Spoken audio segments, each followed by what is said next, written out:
नमस्ते। आज बात करते हैं सुभाष चंद्र बोस जी के बारे में। 23 जनवरी 1897 में कटक का एक साधारण घर, लेकिन यहाँ जन्म लेने वाला बच्चा कोई साधारण बच्चा नहीं था। एक ऐसा इंसान जिसने उस समय की सबसे बड़ी ताकत यानी ब्रिटिश साम्राज्य की आंखों में आंखें डालकर चुनौती दी।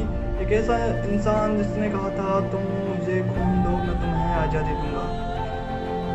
आज के वीडियो में हम बात करेंगे भारत के महानायक नेताजी सुभाष चंद्र बोस के बारे में। हम जानेंगे कैसे एक टॉपर स्टूडेंट ने सरकारी नौकरी छोड़ी और अंग्रेजों के खिलाफ जंग छेड़ी, कैसे वो भेष बदल कर भारत से फरार हुए और कैसे उन्होंने दुनिया की पहली महिला रेजिमेंट बनाई।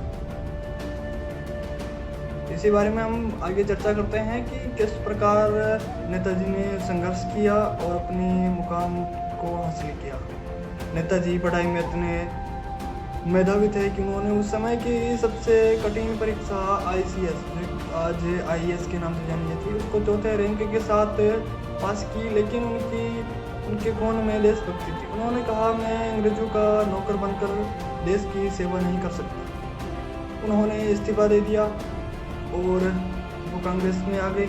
2 बार अध्यक्ष भी बने, लेकिन उनकी सोच गांधी जी से अलग थी। गांधी जी अहिंसा चाहते थे और नेताजी को मानना था कि अहिंसा से कुछ नहीं हो सकता, आज़ादी छीननी पड़ेगी, इसके लिए हिंसा जरूरी है। इसी वैचारिक मतभेद के कारण उन्होंने कांग्रेस छोड़ दी और अपनी नई राह चुनी। 1941 का वो साल को उनके ही घर में नजरबंद यानी हाउस अरेस्ट का, लेकिन आधी रात को एक जियाउद्दीन नाम का पठान का वेश धारण करके नेताजी अपनी कार से फरार हो जाते हैं। देखने में एक फिल्मी कहानी लग सकती है। वो कोलकाता से पेशावर, फिर काबुल और रूस होते हुए वो जर्मनी पहुंच गए। बिल्कुल फिल्मी कहानी की तरह लग रही है कि किस प्रकार उन्होंने वो वेश धारण किया और किस प्रकार वो निकले, लेकिन ये रियलिटी है। नेताजी ने जापान की मदद से आज़ाद हिंद फौज की कमान संभाली। उन्होंने नारा दिया, दिल्ली चलो।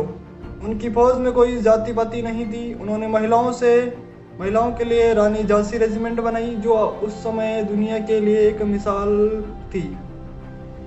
भले ही युद्ध के अंत में परिस्थितियां उनके खिलाफ हो गई, लेकिन नेताजी की फौज ने अंग्रेजों की जड़ों को हिला दिया, जो कि काफ़ी था।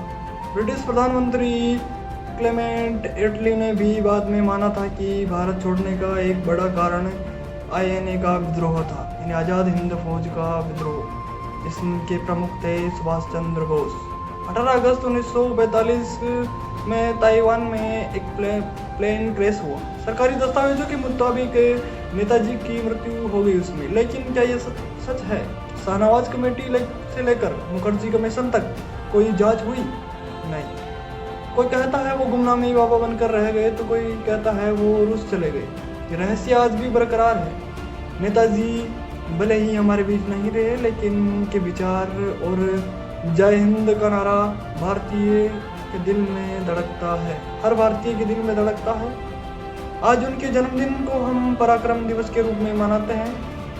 आपको क्या लगता है, क्या नेताजी की मृत्यु वाकई में उस विमान हादसे में हुई थी? कमेंट्स में अपनी राय जरूर बताएं। वीडियो पसंद आया तो सब्सक्राइब करना ना भूलें।